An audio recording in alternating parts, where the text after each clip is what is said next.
ماہ رمضان کوئی شخص نہیں ہے کہ وہ آئے گا تو ہم اس کے لیے اٹھ جائیں گے، کھڑے ہو جائیں گے اور آگے بڑھ کر اس کا استقبال کریں گے. نہیں، ماہ رمضان کے استقبال کا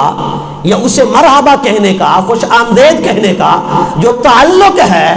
وہ روحانی اور باطنی تعلق ہے،